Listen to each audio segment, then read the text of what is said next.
petite review, ça bouge, pour une petite review d'un tarot que je trouve magnifique. Maintenant les illustrations on les connaît, mais je trouve qu'il est super grand, les cartes sont très grandes et du coup c'est super pratique si on doit faire des vidéos pour montrer les cartes, etc. Mais voilà, c'est le tarot universel.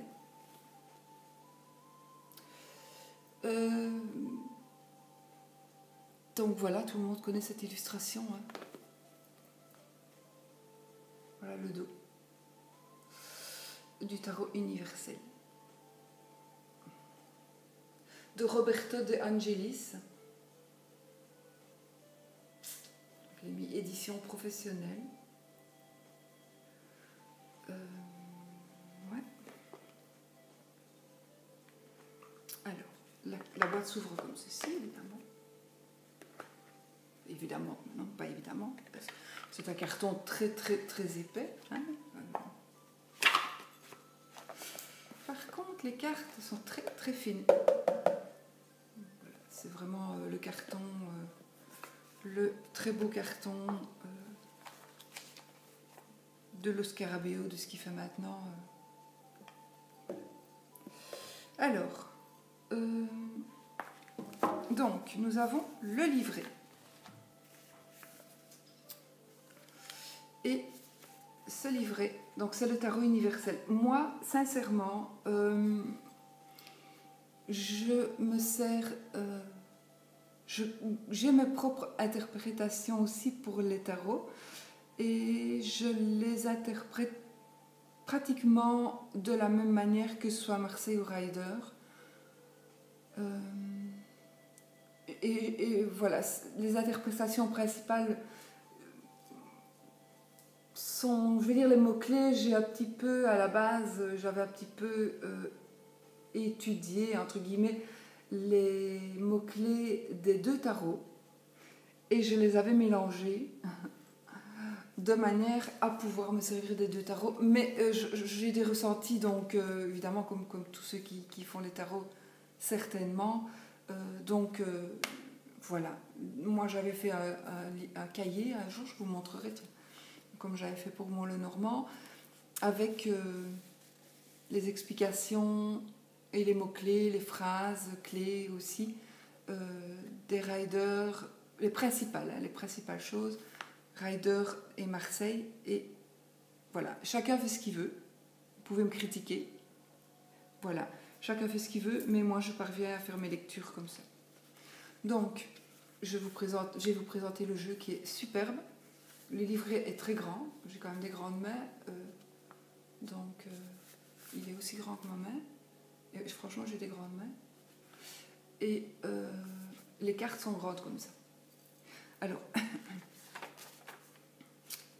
dans le livret, il y a donc plusieurs langues, évidemment, le français et tout ça. Nous avons, on commence par l'histoire des tarots. En 1442, le premier document qui fait allusion au Ludus Triumphorum, c'est-à-dire au tarot, vient de Ferrare en Italie. Alors, 1450-1460, c'est à Milan et à Ferrare en Italie que l'on trouve les jeux les plus anciens que l'on connaisse, dont les tarots des Visconti et tarot Solabusca et les tarots du Mantagne, créés pour les courses Forza et Este. 1534, dans Gargantua de Rabelais, les tarots sont cités parmi les jeux préférés du personnage principal. Il s'agit du premier témoignage de la présence des tarots en France. 1660, le premier jeu présentant l'iconographie marseillaise destiné à être diffusé dans toute l'Europe est imprimé à Paris par Noblet et Viville. En 1781-1784, Antoine Court-de-Guesblin, archéologue, affirme que les tarots ont une origine égyptienne liée au culte du dieu Thoth. Suivant cette interprétation, était là un ésotériste parisien, dessine un jeu de tarot avec une iconographie égyptienne. Il s'agit du premier jeu créé pour une fonction divinatoire précise. 1856, Eliphas Lévi tente de réunir les différentes traditions magiques occidentales dans une unique tradition. Ses études sur les tarots sont fondamentales pour la communauté ésotérique, notamment le lien entre les tarots et la kabbale juive. Si tu passes par là, Malilith, je pense à toi. Alors, Paul Christian, un élève de Lévi, je suis désolée, je fais bouger le bazar, perfectionne le système divinatoire de son maître et expose la signification initiatique des tarots pour les loges ésotériques et maçonniques. 1885, William Westcott, fondateur de l'ordre hermétique de la Golden Dawn, compose le Magical Ritual of Sanctum Regnum, un manuel où les 22 arcanes majeurs illustrent les phases qui conduisent le magicien au domaine de l'esprit sur la matière, sur la matière. 1910, Arthur Edward Waite, chef de l'une des factions de la Golden Dawn, publie le jeu de Rider-Waite peint par Pamela Colman Smith. Les arcanes mineurs de ce jeu sont également illustrés comme des allégories. Les significations fournies par Waite aux arcanes posent les fondements de la cartomancie moderne, comme l'illustre livre de Pictorial Key to the Tarot. 1927, Oswald Worth publie le tarot des imagiers du Moyen-Âge, une synthèse des interprétations ésotériques de l'occultisme français accompagnant le volume des 22 arcanes de son invention. Aleister Crowley publie en 1944 The Book of Thoth, donc contenant les 78 arcanes du Thoth Tarot, dessiné par Frida Harris. Ensuite, le tarot universel, donc celui-ci. Le maître illustrateur italien Roberto De Angelis s'est inspiré de l'iconographie décrite par Arthur Edward Waite dans ses œuvres pour recréer dans un style moderne la même instantanéité symbolique que les tarots de Pamela Colman Smith. Une grande partie de ce qui a été écrit sur les tarots de Waite peut également s'appliquer au tarot universel, mais avec quelques différences importantes. Le style plus doux et plus dynamique de Angelis vole quelque chose à la synthèse et à la sobriété symbolique des illustrations pré-raphaéliques. En revanche, le style plus moderne et plus réaliste est plus conforme à notre époque et davantage en syntonie avec la pensée de l'homme contemporain.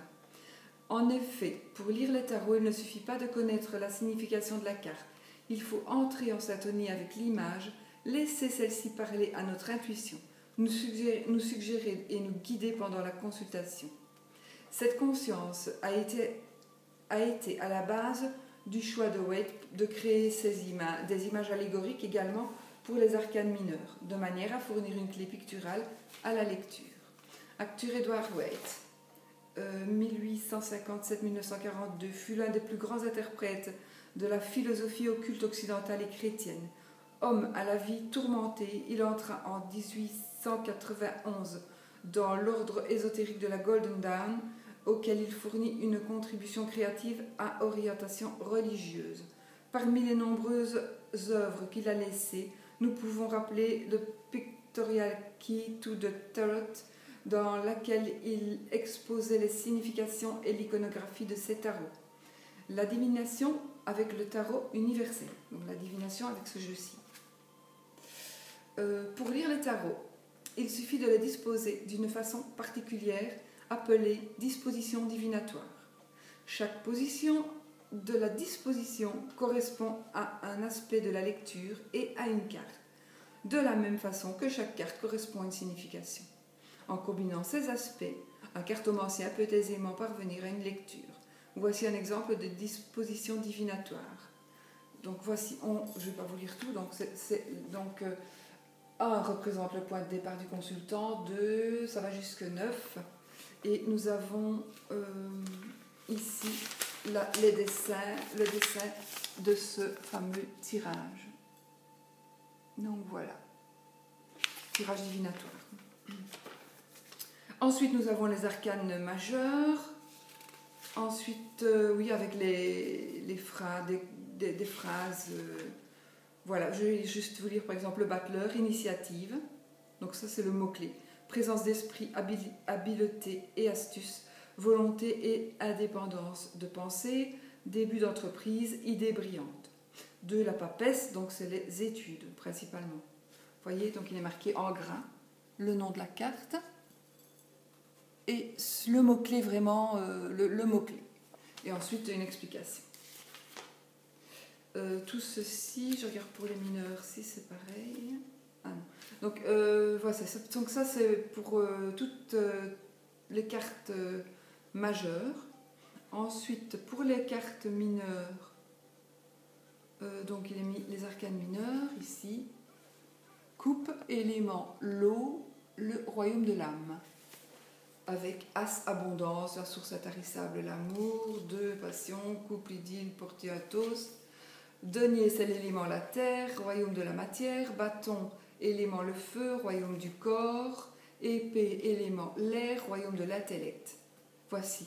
Et puis nous avons chaque fois la signification rapide de chaque carte. Je trouve qu'il est quand même bien fait. Voilà, il est quand même bien fait. Parce que voilà, il est quand même bien fait. Ce livret-là, qui est... Désolée, mais c'est parce que j'ai mis mes jambes sur la chaise et je touche la table et donc je vous fais bouger. Donc, voici le tas du tarot, l'épaisseur. Les cartes sont très fines en fait. Les cartes sont très fines. Voici la grandeur des cartes. Regardez comme elles sont grandes. J'ai une règle en fait. Je vais la chercher. Je suis toujours en train de travailler sur les tarots. Donc, les cartes mesurent 17 cm sur 10. Donc, c'est déjà des grandes cartes. Hein. Ce sont des grandes cartes. Donc, voici la carte, la première carte hein, de présentation. Et ensuite, on va aller. On les connaît quand même. Donc, voici le fou. Je vais faire autrement. Le fou. Le battleur. La papesse.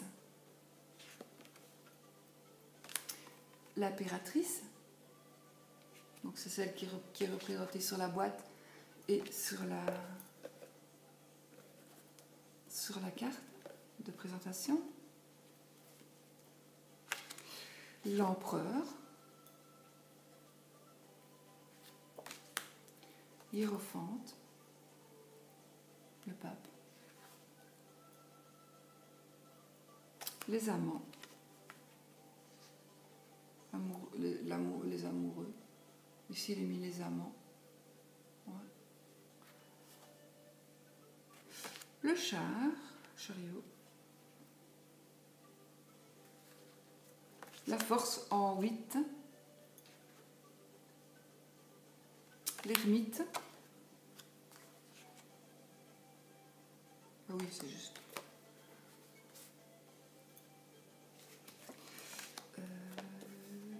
La roue. La justice. Le pendu. La mort ou l'arcane sans nom. Tempérance. Tempérance ou la tempérance. Le diable. La tour.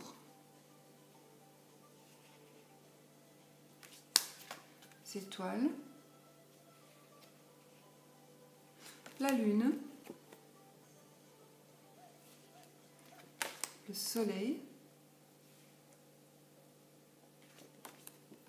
Le jugement. Et le monde. Voilà. Donc ça, ce sont les arcanes majeures.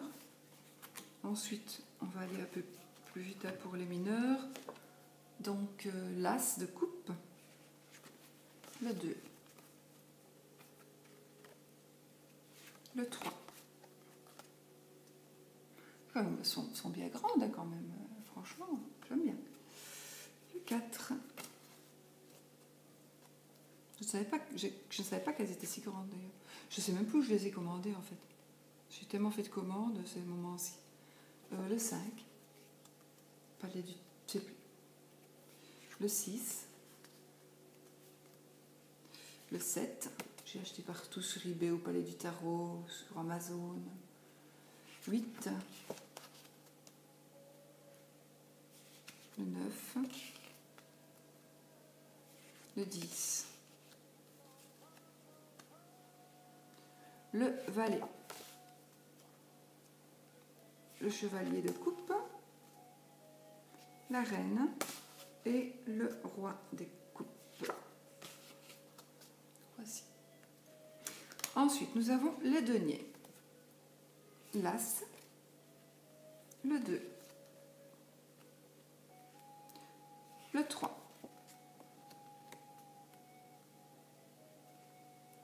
Le 4. Elles glissent, franchement, elles glissent fort. Le 5. Le 6. Le 7. Le 8. Le 9. Le 10.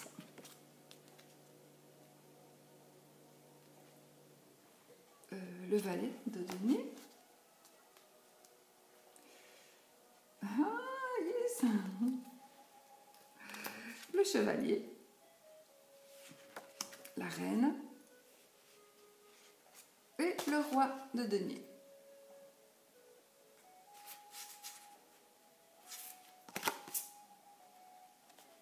Je le trouve superbe.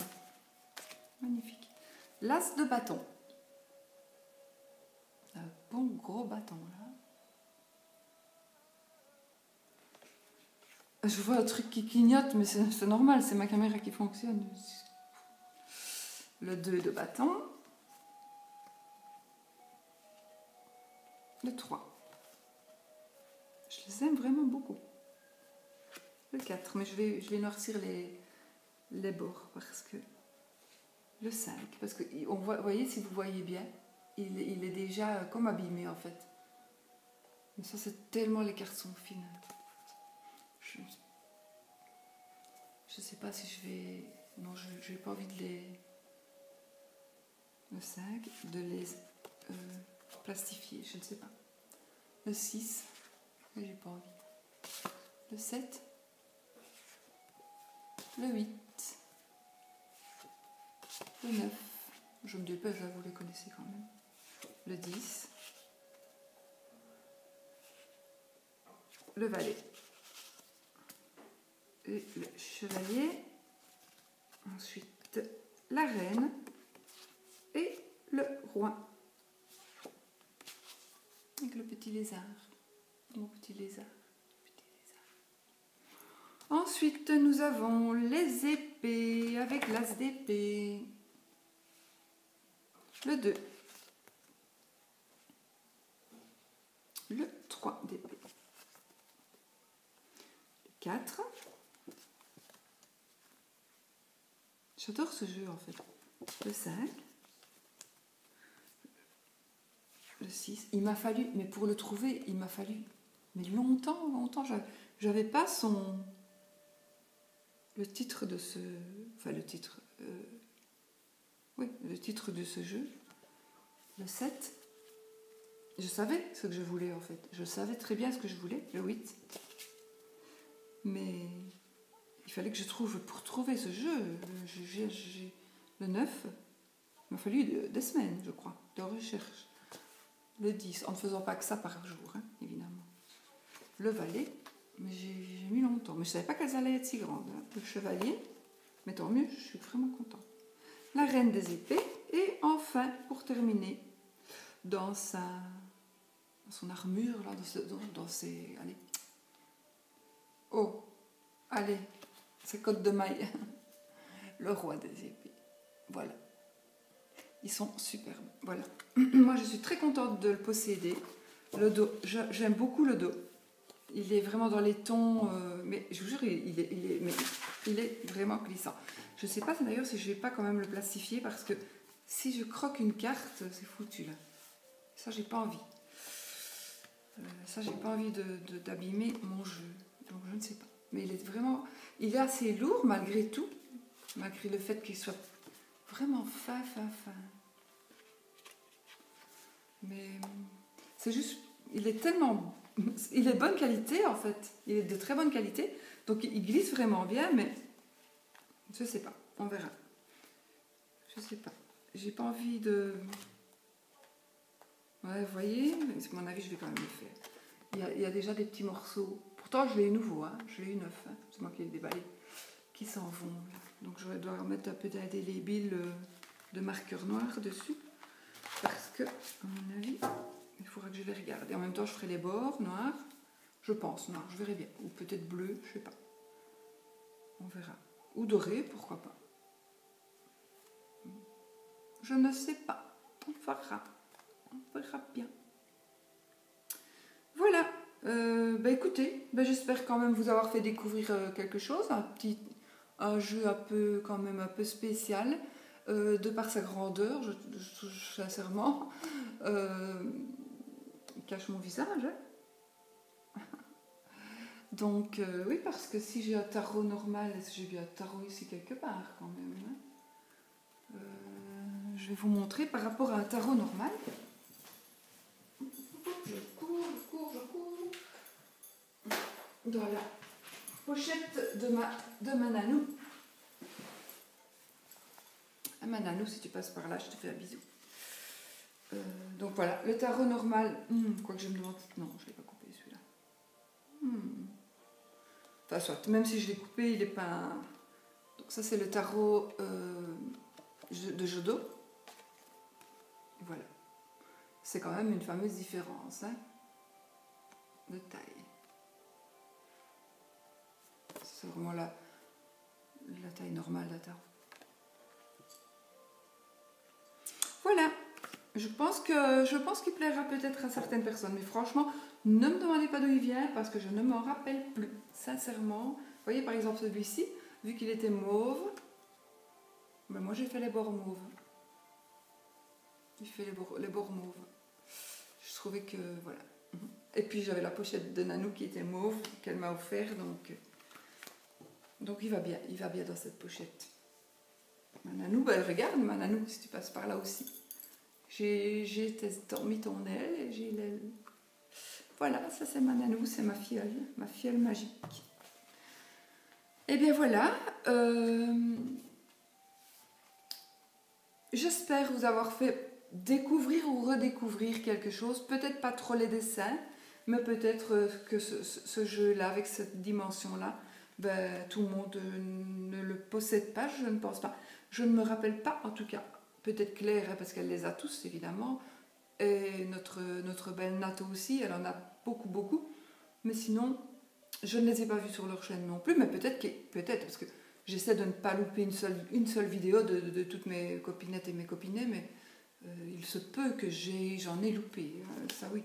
Je ne me rappelle pas qu'elles avaient fait une review, ou Mystique peut-être, Maletti Soleil non plus. Je pense pas qu'elles aient fait une review là-dessus. Donc voilà, moi je vous le présente, comme ça peut aussi vous donner des idées. Moi j'aime bien quand on me présente des jeux un peu spéciaux. Il n'est pas spécial, il est juste spécial de par sa taille. Voilà, mais je vous dis, il est fragile. Il est fragile, pas carte par carte, mais si on les manipule ou si on doit les mélanger, à mon avis, ça va être difficile. Après, les mélanger en plusieurs fois. Prendre des petits paquets et puis les mélanger, je pense. Voilà, super pour faire des vidéos, super pour faire quand on fait si vous faites les énergies de la semaine, etc. Voilà. très très génial pour les vidéos. Voilà, mais je vous laisse. J'espère vous avoir diverti un petit peu. Je vous souhaite une très très belle journée et plein de bisous. Plein de bisous. Moi, je vois des bêtes partout alors que mes 2 chiens dorment là. Mais bon, voilà, c'est comme ça. On a des petites visions de temps en temps. Je vous en fais plein de bisous. Je vous souhaite plein de bonheur et que le meilleur pour vous. Voilà, je vous souhaite vraiment le meilleur et que vous soyez heureux et pensez positif parce que n'oubliez pas que vous êtes ce que vous pensez. À bientôt. Bisous.